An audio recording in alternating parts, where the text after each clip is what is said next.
गुटखा, तंबाखू किंवा निकोटीनयुक्त पान मसाल्याचे उत्पादन, साठवणूक, वाहतूक, वितरण आणि विक्री करणाऱ्या संघटित नेटवर्क्स विरुद्ध आता मोक्का अंतर्गत कारवाईचा मार्ग मोकळा झाला आहे.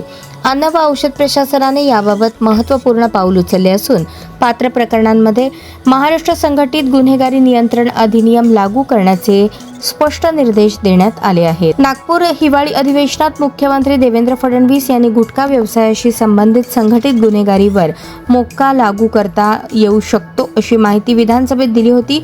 त्यानुसार अन्न व औषध प्रशासन विभागाने कठोर कारवाईची प्रक्रिया सुरू केली आहे. मंत्री नरहरी झिरवळ यांनी सांगितले की गुटखा उत्पादन, साठवणूक, वाहतूक, वितरण व विक्री करणाऱ्या संघटित साखळीला आळा घालण्यासाठी हे पाऊल अत्यंत महत्त्वाचं ठरणार आहे.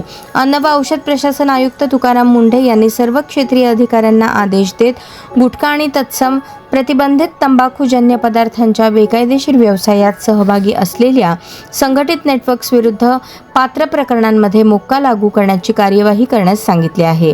त्यामुळे राज्यातील गुटखा माफियांविरोधातील कारवाई अधिक तीव्र होण्याची शक्यता आहे.